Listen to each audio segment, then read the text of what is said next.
പ്രിയ സുഹൃത്തുക്കളെ, നബിദിനം സമാഗതമാകുകയാണല്ലോ. നബിയുടെ ഓർമ്മകൾ, അദ്ദേഹത്തിൻ്റെ ജീവിത മുഹൂർത്തങ്ങൾ ഒക്കെ നമ്മുടെ മനസ്സിലേക്ക് തിക്കിക്കയറി വരുന്ന ഒരു സന്ദർഭമാണ് നബിദിനത്തിൻ്റെ അവസരം. സത്യത്തിൽ നബിദിനം നബിയെപ്പറ്റി ഓർക്കാനും നബിയെ സ്നേഹിക്കാനുമുള്ള, ആ ഓർമ്മകളിലൂടെ നബിയെ സ്നേഹിക്കാനുമുള്ള ഒരു അവസരമായിട്ടാണ് നാം സ്വീകരിക്കേണ്ടത്. നബിദിനത്തെ നാം ആഘോഷിക്കുന്നു എന്നുള്ളത് ഒരിക്കലും ഒരു ആരാധനയുടെ ഭാഗമല്ല. അത് നബി സ്നേഹത്തിൻ്റെ ഒരു ആവിഷ്കൃത രൂപമാണ്. നബിയെ സ്നേഹിക്കുന്നതിൽ കൂടെ എന്താണ് സംഭവിക്കുന്നത്? പ്രവാചകരെ ഓർക്കുകയും അവരെ സ്നേഹിക്കുകയും ചെയ്യുന്നതിലൂടെ നാം സത്യത്തിൽ കൂടുതൽ പ്രപഞ്ചേശ്വരനിലേക്ക് അടുക്കുക കൂടിയാണ് ചെയ്യുന്നത്. നബിയുടെ ഓരോ ജീവിത മുഹൂർത്തങ്ങളും സത്യത്തിൽ വേദഗ്രന്ഥത്തിൻ്റെ പഠനത്തിനുള്ള മുഹൂർത്തങ്ങളായിരുന്നു എന്ന് നമുക്ക് പറയാൻ പറ്റും. നബിയുടെ ജീവിതത്തിൻ്റെ ഓരോ മുഹൂർത്തങ്ങളും മനുഷ്യ ജീവിതത്തിന് വേണ്ടിയിട്ടുള്ള പാഠങ്ങൾ നൽകുന്നതായിരുന്നു എന്ന് നമുക്കറിയാൻ പറ്റും. പ്രവാചകന്മാരുടെ, ദൈവദൂതരുടെ നിയോഗങ്ങൾ അർത്ഥപൂർണമാണ്, സത്യമാണ് എന്നതിൻ്റെ തെളിവ് നമുക്ക് നബിയുടെ ജീവിതത്തിൽ കാണാൻ സാധിക്കും. ചെറുപ്പം മുതൽക്ക് തന്നെ അദ്ദേഹത്തിൻ്റെ ജീവിതത്തിൻ്റെ ഓരോ മുഹൂർത്തങ്ങളും എടുത്ത് നോക്കിയാൽ അതിനുള്ള ഉദാഹരണങ്ങളാണ്. നന്നേ കുട്ടിയായിരിക്കുമ്പോൾ തന്നെ ഉമ്മ മരിച്ചു, ഉപ്പ മരിച്ചു. പിതൃവ്യനാൽ വളർത്തപ്പെട്ടെങ്കിലും യാതൊരു വഴി പിഴയ്ക്കലുകൾക്കും അടിമപ്പെടാതെ നേർമാർഗത്തിലാണ് അദ്ദേഹം ജീവിച്ചു പോന്നിട്ടുള്ളത്. അന്നത്തെ അറേബ്യയിലെ ചുറ്റുപാടുകൾ നോക്കുകയാണെങ്കിൽ മദ്യപാനത്തിൻ്റെയും ചൂതാട്ടത്തിൻ്റെയും ഒരു നിറഞ്ഞ ഉത്സവത്തിൻ്റെ കാലഘട്ടമായിരുന്നു. ആ വക തെറ്റായ മാർഗങ്ങളിലേക്കൊന്നും പോകാതെ വളരെ സത്യത്തിൻ്റേതായ, വിശ്വസ്തതയുടേതായ വഴിയിൽ കൂടെയാണ് അദ്ദേഹം മുന്നോട്ട് പോയിട്ടുള്ളത്. അതുകൊണ്ട് തന്നെ ചെറുപ്പത്തിൽ തന്നെ അൽ അമീൻ, വിശ്വസ്തൻ എന്ന പേര് സ്വായത്തമാക്കാൻ അദ്ദേഹത്തിന് സാധിച്ചു. വിശ്വസ്തൻ എന്ന് പറയുന്നത് നമ്മൾ ഒരു കാര്യം ഏൽപ്പിച്ച വിശ്വസ്തയോടുകൂടി ചെയ്യുന്നു, സത്യം പറയുന്നു എന്നത് മാത്രമല്ല, വിശ്വസ്തതയ്ക്ക് മർത്യഭാഷയോടുള്ള പ്രതിബദ്ധതയുടെ വലിയ ഒരു സത്യവും അതിലുണ്ട്. മർത്യഭാഷ കളവ് പറയാനുള്ളതല്ല, സത്യം പറയാനുള്ളതാണ്. മർത്യഭാഷ എപ്പോൾ കളവ് പറയാൻ ഉപയോഗിക്കുന്നോ അതോടുകൂടി സമൂഹവും കാലവും ജീർണമാകുന്നു. ഇന്ന് സത്യാനന്തര കാലം എന്നൊക്കെ പറയുന്നത് എന്താ? ഭാഷ സത്യം പറയാനല്ല, കളവ് പറയാനാണ് ഉപയോഗിക്കുന്നത്. അപ്പോൾ മനുഷ്യഭാഷയോടുള്ള പ്രതിബദ്ധത, മനുഷ്യനെ മനുഷ്യനാക്കിയത് മനുഷ്യഭാഷയാണെങ്കിൽ ആ ഭാഷ സത്യം പറയാനുള്ളതാണ്, വിശ്വസ്തതയ്ക്കുള്ളതാണ്. ഭാഷ ഒരു കരാറാണ്. ലാംഗ്വേജ് ഈസ് എ കോൺട്രാക്റ്റ് എന്ന മഹനീയ തത്വം ഉൾക്കൊണ്ടതിൻ്റെ പേരിലായിരുന്നു നബി സത്യം പറയുകയും വിശ്വസ്തതയോടുകൂടി പെരുമാറുകയും ചെയ്തത്. മനുഷ്യൻ എങ്ങനെയാണ് വിശ്വസ്തനായിരിക്കേണ്ടത്, സത്യസന്ധനായിരിക്കേണ്ടത് എന്ന പാഠമായിരുന്നു ചെറുപ്പം മുതൽ തന്നെ അദ്ദേഹം പ്രക്ഷേപിച്ചു കൊണ്ടിരുന്നത്. വളർന്ന് വലുതായി വന്നു. അങ്ങനെ അന്ന് കാബയിൽ അതിൻ്റെ പുതുക്കപ്പണി എല്ലാം നടത്തേണ്ട സന്ദർഭം വന്നപ്പോൾ, അന്ന് നമുക്കറിയാം എല്ലാ ഗോത്രങ്ങളും പരസ്പരം തമ്മിലടിച്ചു കൊണ്ടിരിക്കുന്ന ഒരു കാലഘട്ടമാണ്. കാബയിലെ പുതുക്കിപ്പണിയുന്ന അവസരത്തിൽ കറുത്ത ശില സ്ഥാനത്ത് വയ്ക്കാൻ വേണ്ടി എല്ലാവരും കൂടിയപ്പോൾ ഈ വ്യത്യസ്ത ഗോത്രക്കാരെയെല്ലാം ഒത്തൊരുമിപ്പിച്ചുകൊണ്ട് ഒന്നിച്ച് ഈ ദൈവീകമായ കർമ്മം നടത്താൻ അദ്ദേഹം തൻ്റെ പിതൃവ്യനായ ഹംസയെ കൊണ്ടൊരു വിരിപ്പ് കൊണ്ടുവരിച്ചു. അതിൻ്റെ എല്ലാ ഭാഗത്തും ഓരോ ഗോത്ര നേതാക്കന്മാരെ കൊണ്ട് പിടിപ്പിച്ചിട്ടാണ് ഈ കറുത്ത ശില അവിടെ സ്ഥാപിതമാക്കിയത്. ഇത് ഒരു അനുഷ്ഠാനമോ ആയിട്ട് നമുക്ക് കാണാമെങ്കിലും ഇതിൽ വലിയൊരു തത്വം അന്തർലീനമായിട്ടുണ്ട്. മനുഷ്യൻ ദൈവത്തെ ആരാധിക്കുകയാണെങ്കിൽ അത് ഒരുമയോടുകൂടി വേണം. ദൈവത്തിനുള്ള ആരാധന തമ്മിൽ അടിച്ചുകൊണ്ടല്ല, പരസ്പരം പോരാടിക്കൊണ്ടല്ല, ഒരുമയോടുകൂടി എല്ലാ വംശക്കാരും വ്യത്യസ്ത സമുദായക്കാരും ഒത്തൊരുമിച്ചിട്ടാണ് ദൈവത്തിനോടുള്ള ആരാധന നടത്തേണ്ടത് എന്ന മഹനീയമായൊരു തത്വമായിരുന്നു കഅബയുടെ പുതുക്കിപ്പണിയലിൻ്റെ സന്ദർഭത്തിൽ വ്യത്യസ്ത ഗോത്രക്കാരെയെല്ലാം ഒന്നിച്ചു ചേർത്തുകൊണ്ട് അദ്ദേഹം കാണിച്ചത്. ഈ സമയത്ത് നമുക്ക് ആനുകാലികമായി ഈ കാലത്ത് തന്നെ മതവിശ്വാസം, ദൈവവിശ്വാസം പരസ്പരം തമ്മിലടിപ്പിക്കാൻ വേണ്ടി ചിലർ ദുരുപയോഗപ്പെടുത്തുന്ന സമയത്ത് നബിയുടെ ഈ സ്മരണ, കഅബ പുതുക്കിപ്പണിയുന്ന സമയത്ത് എങ്ങനെ ആയിരിക്കണം മനുഷ്യരാശി ദൈവത്തെ ആരാധിക്കേണ്ടത് എന്നതിൻ്റെ ഒരു വലിയ ദൃഷ്ടാന്തം അദ്ദേഹം മുന്നിൽ വെച്ചത് നമുക്ക് ഇന്നും സ്മരിക്കേണ്ടതാണ്, ആ വഴിക്ക് മുന്നോട്ട് പോകേണ്ടതുമാണ്. ചെറുപ്പത്തിലെ മാതാപിതാക്കൾ നഷ്ടപ്പെട്ട നബി തിരുമേനി സല്ലല്ലാഹു അലൈഹി വസല്ലമെ പിതൃവ്യനായിട്ടുള്ള അബൂതാലിബാണല്ലോ വളർത്തിയെടുത്തത്. അവസാന കാലം വരെ, മരിക്കുന്നവരെ പിതൃവ്യൻ നബിയുടെ ആദർശ സംഹിതയിലേക്ക് കടന്നു വന്ന് ഇസ്ലാം സ്വീകരിക്കാൻ തയ്യാറായിരുന്നില്ല. എന്നിട്ട് പോലും പിതൃവ്യൻ മരിച്ച സമയത്ത് സത്യവിശ്വാസത്തിലേക്ക് വരാത്ത മനുഷ്യൻ നരകത്തിൽ പോണ്ടി വരുമോ എന്ന ഭയത്തിൻ്റെ പേരിൽ അങ്ങനെ നരകത്തിൽ പോകാതിരിക്കാൻ വേണ്ടി ദൈവദൂതൻ സ്പർശിച്ചാൽ ഒരിക്കലും നരകത്തിൽ പോകേണ്ടി വരില്ല എന്ന നിലയ്ക്ക് പിതൃവ്യൻ്റെ ശരീരം മുഴുവൻ തഴുകി നടന്നു എന്നാണ് പറയുന്നത്. ഒന്ന് ആലോചിച്ചു നോക്കൂ, ഏറ്റവും കരുണാമയനായിട്ട് തൻ്റെ ആദർശ സംഹിതയിലേക്ക് വരാത്ത പിതൃവ്യൻ പോലും ഒരിക്കലും നരകത്തിൽ പോകരുത് എന്ന കാരുണ്യത്തോടു കൂടിയുള്ള മുൻകരുതൽ അദ്ദേഹം സ്വീകരിച്ചിരുന്നു. ഈ സമയത്ത് ഞാൻ എൻ്റെ ദൈവത്തിൻ്റെ പുസ്തകത്തിൽ നബിയെ ഈ അവസരത്തിൽ ചിത്രീകരിക്കുമ്പോൾ ഇങ്ങനെ ഉള്ള നബിയുടെ കാരുണ്യം കണ്ട് പ്രപഞ്ചേശ്വരൻ തന്നെ മഴയിൽ കൂടെ അതിനോടുള്ള പ്രതികരണം കണ്ണീരണിഞ്ഞുകൊണ്ട് പ്രകടിപ്പിച്ചു എന്ന് ചിത്രീകരിക്കുന്നുണ്ട്. അപ്പോൾ എങ്ങനെയാണ് കാരുണ്യത്തിൻ്റെ മൂർത്തിയായിരുന്നു നബി എന്നത് പല ജീവിത സന്ദർഭങ്ങളിൽ നിന്നും നമുക്ക് മനസ്സിലാക്കാൻ പറ്റും. മനുഷ്യൻ്റെ ഏറ്റവും ഉന്നതവും ഉദാത്തവുമായ മനുഷ്യത്വ ഗുണം കാരുണ്യവും കരുണയുമാണ്. സ്നേഹത്തിൽ പോലും പലപ്പോഴും ഇടയ്ക്ക് എന്തെങ്കിലും ഇങ്ങോട്ട് പ്രതിഫലം കിട്ടണം എന്നൊരു ഇച്ഛ മനസ്സിൻ്റെ അകത്തുണ്ടാവും. എന്നാൽ കാരുണ്യത്തിലും കരുണയിലും നിരുപാധികമായിട്ടുള്ള സ്നേഹമാണ് നൽകപ്പെടുന്നത്. ഇങ്ങനെയുള്ള കാരുണ്യത്തിൻ്റെ, കരുണയുടെ ഒരു മൂർത്തിയായിരുന്നു അദ്ദേഹം. യുദ്ധവിജയത്തിന് ശേഷം, മക്കാ വിജയത്തിന് ശേഷം തൻ്റെ ജീവിതം മുഴുവൻ തന്നെ ദ്രോഹിച്ച ഖുറൈശികൾക്ക് അദ്ദേഹം നിരുപാധികമായ മാപ്പ് കൊടുത്തു. എല്ലാവർക്കും മാപ്പ് നൽകുകയാണ് ചെയ്തിട്ടുള്ളത്. ഇങ്ങനെ ഓരോ സന്ദർഭവും എടുത്തു നോക്കുമ്പോൾ ശിക്ഷിക്കപ്പെടേണ്ടവർക്ക് കൂടി ആ ശിക്ഷയിൽ നിന്ന് എങ്ങനെയെങ്കിലും രക്ഷപ്പെട്ടോട്ടെ എന്നാണ് നബി ആലോചിക്കാറുള്ളത്.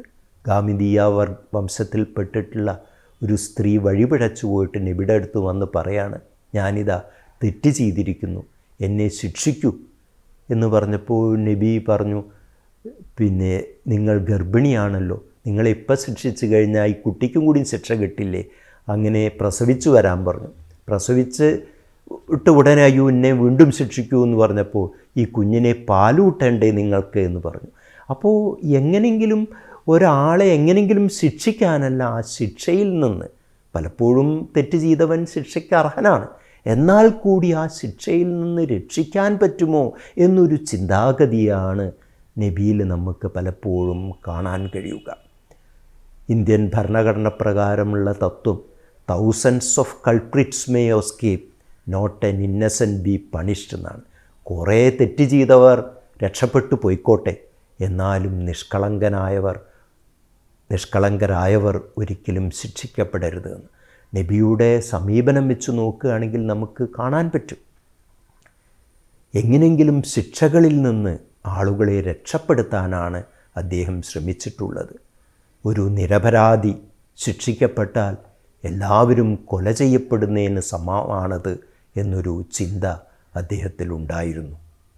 വളരെ കുട്ടിക്കാലത്ത് ഒരു നബിദിനത്തോടനുബന്ധിച്ചിട്ടുള്ള ആഘോഷങ്ങൾ പൊന്നാനിയിൽ നടക്കുമ്പോഴായിരുന്നു ആദ്യമായി ഞാൻ മുഹമ്മദ് നബി സല്ലല്ലാഹു അലൈഹി വസല്ലമയെ പറ്റി മനസ്സിലാക്കിയത്. ഞാനും എൻ്റെ ആത്മസുഹൃത്തുമായിട്ടുള്ള അബ്ദുൽ ഖയ്യൂം ആ സമയത്ത് ഞങ്ങൾ രണ്ടുപേരും കൂടി പൊന്നാനിയുടെ സുഗന്ധപൂരിതമായ തെരുവുകളിൽ ഇങ്ങനെ ചുറ്റി നടക്കുകയാണ്. അപ്പോൾ നബിദിനത്തിൻ്റെ ദിവസമാണ്. തെരുവുകളെല്ലാം സുഗന്ധപൂരിതമായിരിക്കുന്നു. ശുഭ്രവസ്ത്രധാരികളായിട്ടുള്ള കുട്ടികളും യുവാക്കളുമെല്ലാം പൊന്നാനിയുടെ വീഥികളിൽ കൂടെ ഇങ്ങനെ പോയിക്കൊണ്ടിരിക്കുന്നുണ്ട്. ഈ ഉത്സവസമാനമായിട്ടുള്ള അന്തരീക്ഷം എല്ലാം ആസ്വദിച്ചതിന് ശേഷം ഞാൻ വീട്ടിൽ വന്ന് അമ്മയോട് ചോദിക്കുകയാണ്, ആരാണ് ഈ നബി എന്ന്. എനിക്കറിയില്ല ആരാ ഈ നബി എന്ന് എനിക്കറിയില്ല. അപ്പോൾ ഇങ്ങനെ നബിദിനമുണ്ട്, അതിൻ്റെ വലിയ ആഘോഷമാണ് ഒക്കെ മനസ്സിലാക്കുന്നുണ്ട്. ആരാ നബി എന്നറിയുകയില്ല. അമ്മയോട് ആരാണ് ഈ നബി എന്ന് ചോദിച്ചപ്പോൾ അമ്മ പറഞ്ഞത്, നമ്മുടെ കൃഷ്ണനില്ലേ അതേപോലെ തന്നെയാണ് ഖയ്യൂമിൻ്റെ നബിയും എന്നതാണ്. അപ്പോൾ എനിക്കാണെങ്കിൽ കൃഷ്ണനെ വലിയ ഇഷ്ടമാണ്. ശ്രീകൃഷ്ണനെ കാണാൻ വേണ്ടി ഗുരുവായൂർ ക്ഷേത്രത്തിലേക്ക് പോകുമ്പോഴാണ് വിശിഷ്ടമായ ഭോജ്യങ്ങളെല്ലാം ഞാൻ കഴിക്കാറുള്ളത്. അപ്പോൾ കൃഷ്ണൻ്റെ പോലെ തന്നെയാണ് നബിയും എന്ന് പറഞ്ഞപ്പോൾ എനിക്ക് കൃഷ്ണനോടുള്ള ഒരു പ്രിയത്വം നബിയോടും തോന്നാൻ തുടങ്ങി. അപ്പോൾ ഏറ്റവും കുട്ടിക്കാലത്ത് തന്നെ അമ്മയുടെ ഈ വാക്കുകളിൽ നിന്ന് ശ്രീകൃഷ്ണനോടുള്ള സ്നേഹം നബിയോടും എനിക്ക് തുടങ്ങാനുള്ള ഒരു കാരണമുണ്ടായി. സത്യത്തിൽ അമ്മ 8ാം ക്ലാസ് വരെ മാത്രം പഠിച്ചിട്ടുള്ളൊരു സ്ത്രീയാണ്. അമ്മയ്ക്ക് വലിയ പഠിപ്പും വിവരമൊന്നുമില്ല. എന്നാൽ കൂടി അമ്മ പറഞ്ഞത് വളരെ മതപരമായ വലിയൊരു തത്വമാണ് പറഞ്ഞിട്ടുള്ളത്. എല്ലാ പ്രവാചകന്മാരും സഹോദര തുല്യരാണ് എന്ന ഒരു മതപരമായ മൂല്യദർശനത്തെയാണ് ഈ വാക്കുകളിൽ കൂടെ അമ്മ അവതരിപ്പിച്ചിട്ടുള്ളത്. പിന്നീട് ഞാൻ വളർന്നു വലുതായതിന് ശേഷം ഇസ്ലാമിനെ പറ്റി മനസ്സിലാക്കുകയും പ്രവാചകത്വത്തിൻ്റെ പ്രാധാന്യത്തെപ്പറ്റി മനസ്സിലാക്കുകയും ഇന്ത്യയിൽ ഉള്ള പ്രധാന പ്രവാചകരായിരിക്കാം ശ്രീകൃഷ്ണനും ശ്രീരാമനും എന്നുള്ള കണ്ടെത്തലുകളെപ്പറ്റി അറിയുകയും ചെയ്തപ്പോഴാണ് അമ്മയുടെ ഈ വാക്കുകളുടെ അർത്ഥം എനിക്ക് മനസ്സിലായത്. അതിൻ്റെ കൂടെ തന്നെ ശ്രീകൃഷ്ണൻ്റെയും മുഹമ്മദ് നബിയുടെയും ജീവിതങ്ങൾ, അതുപോലെ തന്നെ അവരുടെ വ്യക്തിത്വങ്ങൾ തമ്മിൽ വളരെയധികം സാമ്യമുണ്ട് എന്ന ഓഷോൻ്റെ കണ്ടെത്തലും പിന്നീട് ഞാൻ മനസ്സിലാക്കി. അപ്പോൾ 8ാം ക്ലാസ് വരെ മാത്രം പഠിച്ചിട്ടുള്ള അമ്മയുടെ ശ്രീകൃഷ്ണനും നബിയും ഒരേപോലെയാണ് എന്ന് പറഞ്ഞതിലുള്ള ആ അടിസ്ഥാനപരമായിട്ടുള്ള തത്വം എന്നെ നബിയിലേക്ക് ആകർഷിക്കാനുള്ള കാരണമായി ഭവിക്കുകയാണ് ചെയ്തിട്ടുള്ളത്. ഞാൻ പറഞ്ഞല്ലോ, എൻ്റെ ആത്മമിത്രമായ അബ്ദുൽ ഖയ്യൂമിൻ്റെ വീട്ടിൻ്റെ അടുത്തായിരുന്നു എൻ്റെ വീട്. എങ്ങനെയാണ് ഒരു സാത്വികനായ മുസൽമാൻ ജീവിക്കേണ്ടതിൻ്റെ ഉദാഹരണമാണ് ഖയ്യൂമിൻ്റെ ബാപ്പയായിട്ടുള്ള അബ്ദുൽ ഹാജി എൻ്റെ മുന്നിൽ കാഴ്ചവെച്ചിട്ടുള്ളത്. ഇങ്ങനെ ചെറുപ്പം മുതൽക്കേ നബിയോടും ഇസ്ലാമിക തത്വങ്ങളോടും അടുത്ത് പരിചയപ്പെടാനുള്ള ഒരു അവസരം എനിക്കുണ്ടായിരുന്നു. പൊന്നാനിയുടെ മതമൈത്രിയുടേതായിട്ടുള്ളൊരു അന്തരീക്ഷത്തിൽ ജീവിച്ചതുകൊണ്ടായിരിക്കാം എല്ലാ മതങ്ങളും സത്യത്തിലേക്കുള്ളൊരു വഴിയാണ് എന്നൊരു ആത്യന്തിക ബോധ്യത്തിലേക്ക് എനിക്കെത്താൻ സാധിച്ചിട്ടുള്ളത്. സത്യത്തിൽ സൂഫി പറഞ്ഞ കഥയിലെല്ലാം തന്നെ വ്യത്യസ്ത മതങ്ങളിൽപ്പെടുന്നവരാണ് നമ്മുടെ നാട്ടുകാർ. എന്നാലും ഇവരെല്ലാം തന്നെ ഒരേ മണ്ണിൻ്റെ മക്കളാണ്. ഒരേ മണ്ണിൻ്റെ വെള്ളവും വളവും സ്വീകരിച്ച് വളർന്നവരാണ്. അതുകൊണ്ട് അവർ തമ്മിൽ പോരടിക്കേണ്ട യാതൊരു കാര്യവുമില്ല. ആർക്കും ആരെയും അന്യവൽക്കരിക്കാൻ അവകാശമില്ല എന്നൊരു തത്വമാണ് സത്യത്തിൽ സൂഫി പറഞ്ഞ കഥയിൽ കൂടെ ഞാൻ പ്രക്ഷേപിക്കാൻ ശ്രമിച്ചിട്ടുള്ളത്. സൂഫിസത്തിൻ്റേതായിട്ടുള്ള ഉദാത്തമായിട്ടുള്ള സ്നേഹത്തിൻ്റെയും സൗഹാർദ്ദത്തിൻ്റെയും ഒരു കാഴ്ചപ്പാട് എന്നിൽ വളർത്തിയെടുത്തത് പൊന്നാനി അന്തരീക്ഷമാണ്. അതിലുള്ള മതമൈത്രിയുടേതായിട്ടുള്ള പ്രോജ്വലിക്കുന്ന ഉദാഹരണങ്ങളാണ്. പിന്നീട് ദൈവത്തിൻ്റെ പുസ്തകം എഴുതാൻ തയ്യാറെടുത്ത സമയത്താണ് സത്യത്തിൽ ഞാൻ മുഹമ്മദ് നബിയുടെ ജീവിതത്തെപ്പറ്റി കൂടുതൽ ആലോചിക്കാനും അദ്ദേഹത്തിൻ്റെ ജീവചരിത്ര ഗ്രന്ഥങ്ങൾ വായിക്കാനും ഇടവന്നിട്ടുള്ളത്. മാർട്ടിൻ ലിങ്സിൻ്റെ മുഹമ്മദ് എന്ന പുസ്തകവും ധാരാളം പുസ്തകങ്ങൾ, നബിയുടെ ജീവിതത്തെ പറ്റിയിട്ടുള്ള പുസ്തകങ്ങൾ ഞാൻ ഈ ആവശ്യത്തിലേക്ക് വേണ്ടി വായിക്കുകയുണ്ടായി. ദൈവത്തിൻ്റെ പുസ്തകം നബിയുടെ ജീവിതം പൂർണ്ണമായിട്ട് ഒരു നോവലിൽ ആവിഷ്കരിക്കുന്ന ഗ്രന്ഥമാണ്. ലോകത്ത് മറ്റൊരു ഭാഷകളിലും നബിയുടെ ജീവിതം പൂർണ്ണമായി ഒരു നോവലിൽ ആവിഷ്കരിക്കപ്പെട്ടതായി അറിയുകയില്ല. അതുകൊണ്ട് തന്നെ ദൈവത്തിൻ്റെ പുസ്തകം എഴുതുക എന്ന് പറഞ്ഞത് വലിയൊരു വെല്ലുവിളിയായിരുന്നു എനിക്ക്. കാരണം നബിയുടെ ജീവിതം നോവലിലേക്ക് കൊണ്ടുവരുന്ന സമയത്ത് അത് വളരെ സൂക്ഷ്മതയോടുകൂടി കൈകാര്യം ചെയ്യേണ്ട വിഷയമാണ്. കാരണം നബി ചരിത്രപുരുഷനാണ്. വേറെ ഒരു മനുഷ്യന്മാരുടെ ജീവിതവും രേഖപ്പെടുത്തിയതിൽ കൂടുതലായിട്ട് നബിയുടെ ഓരോ ജീവിത സന്ദർഭങ്ങളും രേഖപ്പെടുത്തപ്പെട്ടിട്ടുണ്ട്. അപ്പോൾ അതിൽ നിന്ന് വ്യത്യസ്തമായിട്ട് ഉള്ള കാര്യങ്ങൾ, അതുമായി വൈരുദ്ധ്യത്തിൽപ്പെടുന്ന കാര്യങ്ങൾ എനിക്ക് നോവലിലാണെങ്കിലും എഴുതാൻ പറ്റുകയില്ല. എന്നാലോ ജീവചരിത്രം അങ്ങനെ പകർത്തി വെച്ചാൽ നോവലാവുകയുമില്ല. ഇത് എന്നെ വലിയൊരു സന്നിഗ്ധതയിലെത്തിച്ചു എന്ന് പറയാവുന്നതാണ്. നോവലാവുന്ന സമയത്തിൽ ഭാവനയുടെ ധാരാളം അംശങ്ങൾ ആവശ്യമാണ്. ജീവചരിത്രം അങ്ങനെ എഴുതി വെച്ചാൽ നോവലാവുകയില്ല. ഒടുക്കം ഞാനൊരു തീരുമാനമെടുത്തത് നബിയുടെ തത്വത്തിനും വ്യക്തിത്വത്തിനും വിരുദ്ധമല്ലാത്ത ഭാവനയുടെ അംശങ്ങൾ നോവലിൽ ചേർക്കാമെന്നുള്ളതായിരുന്നു. അങ്ങനെയാണ് ഞാൻ ദൈവത്തിൻ്റെ പുസ്തകം എഴുതുമ്പോൾ കുറേ ഭാവന ചേർത്തുകൊണ്ട് നബിയുടെ ജീവിതത്തെ അതിൽ കൂടി ചിത്രീകരിച്ചത്. എന്നാൽ ഞാൻ ചേർത്ത ഭാവനകൾ ഒന്നും തന്നെ നബിയുടെ വ്യക്തിത്വത്തിനോ തത്വസംഹിതകൾക്കോ എതിരാവുകയും ചെയ്തിട്ടില്ല. ഉദാഹരണമായിട്ട് ഭാവനയുടെ ഒരു ലോകത്ത് ആണ് ഈ ദൈവത്തിൻ്റെ പുസ്തകത്തിലെ കഥ നടക്കുന്നത്. അതിൽ നബി ആമിന നബീനെ ഗർഭം ധരിച്ചിരിക്കുകയാണ്. അപ്പോൾ ആമിനയ്ക്ക് ഇങ്ങനെ സ്വപ്നത്തിൽ തോന്നുകയാണ് തൻ്റെ വയറ്റിൽ കിടക്കുന്ന കുഞ്ഞ് തന്നോട് സംസാരിക്കാൻ ശ്രമിക്കുന്നു എന്നത്. ഉമ്മോട് പിന്നെ വളരെ സൂക്ഷിച്ച് നടക്കാനും പിന്നെ വല്ലാതെ മലർന്നു കിടക്കാതിരിക്കാനും ചെരിഞ്ഞു കിടക്കാനും ഒക്കെ പ്രിയപുത്രൻ വയറ്റിൽ കിടന്ന് പറയുന്നതായിട്ട് ആമിനയ്ക്കിങ്ങനെ സ്വപ്നത്തിൽ തോന്നുകയാണ്. കുറേ കഴിഞ്ഞപ്പോൾ അവർക്ക് മനസ്സിലാവുകയാണ് തൻ്റെ കുഞ്ഞ് തനിക്ക് പ്രസവവേദന കൂടി ഇല്ലാതെ ജനിച്ചു വരാൻ വേണ്ടിയിട്ടുള്ള മുന്നൊരുക്കത്തിലാണ് എന്നുള്ളത്. അപ്പോൾ ഇങ്ങനെ വളരെ മനോഹരമായിട്ടുള്ളൊരു രംഗമാണ് ദൈവത്തിൻ്റെ പുസ്തകത്തിൽ നബിയുടെ ജന്നത്തോടനുബന്ധിച്ചിട്ട് ഞാൻ ചിത്രീകരിക്കുന്നത്. അപ്പോൾ ഇങ്ങനെ സ്വന്തം ഉമ്മയ്ക്ക് പ്രസവവേദന പോലും ഉണ്ടാകാതെ ജനിച്ചു വരാൻ ആഗ്രഹിക്കുന്ന ഒരു പുരുഷൻ എന്ന സങ്കല്പം ഇതുവരെ മലയാള സാഹിത്യത്തിലല്ല, ലോകത്തൊരു സാഹിത്യത്തിലും ഉണ്ടായിട്ടില്ല. ഇങ്ങനെ ഉണ്ടാവാൻ കാരണം എന്താ? നബിയുടെ വ്യക്തിത്വം അങ്ങനെയാണ്. ഉമ്മയുടെ കാൽക്കീഴിലാണ് സ്വർഗം എന്ന് പറഞ്ഞ അത്രയ്ക്ക് മാതാവിനോട് സ്നേഹവും ആദരവുമുള്ള ആളായിരുന്നു നബി. അതുപോലെ തന്നെ സ്ത്രീകളോടുള്ള പരിഗണന അത്രയ്ക്ക് കൂടുതലായിരുന്നു മുഹമ്മദ് നബിക്ക്. അപ്പോൾ അങ്ങനെയുള്ള മുഹമ്മദ് നബി ജനിച്ചു വരുമ്പോൾ ഉമ്മയ്ക്ക് പ്രസവവേദന പോലും ഉണ്ടാകരുത് എന്നായിരിക്കും അദ്ദേഹത്തിൻ്റെ മനോഗതി എന്നൊരു ഭാവനയിൽ കൂടെയാണ് ഞാൻ ആ രംഗം ചിത്രീകരിച്ചിട്ടുള്ളത്. അപ്പോൾ നബിയുടെ തത്വങ്ങൾക്ക്, വ്യക്തിത്വത്തിന് അനുസൃതമായിട്ടുള്ള ഭാവനയുടെ അംശമാണ് നമുക്ക് ദൈവത്തിൻ്റെ പുസ്തകത്തിൽ കാണാൻ സാധിക്കുക. ദൈവത്തിൻ്റെ പുസ്തകം പ്രസിദ്ധീകരിച്ചു വന്നതിന് ശേഷം പല വിശ്വാസികളും എന്നെ വളരെ സ്നേഹത്തോടുകൂടി വിളിച്ചിട്ട് ഇത്ര കാരുണ്യവാനായിട്ട് നബീനെ ചിത്രീകരിച്ചല്ലോ എന്ന് പറഞ്ഞ് എന്നെ അഭിനന്ദിക്കുകയുണ്ടായിട്ടുണ്ട്. എൻ്റെ എഴുത്തു ജീവിതത്തിലെ വലിയൊരു സുഹൃതമായിരുന്നു ദൈവത്തിൻ്റെ പുസ്തകത്തിൻ്റെ ആവിഷ്കാരം എന്ന കാര്യത്തിൽ യാതൊരു സംശയവുമില്ല.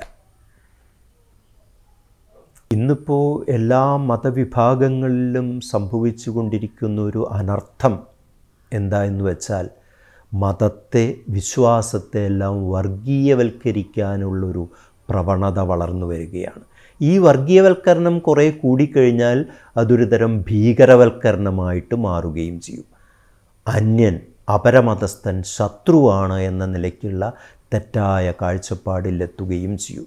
ഇസ്ലാമിൽ വ്യക്തമായിട്ട് പറയുന്നുണ്ട്, വർഗീയത കൊണ്ടു നടക്കുന്നവൻ എൻ്റെ കൂട്ടത്തിൽ പെടുന്നവനല്ല. നബിയുടെ ജീവിതത്തിൽ നമുക്ക് കാണാൻ പറ്റും.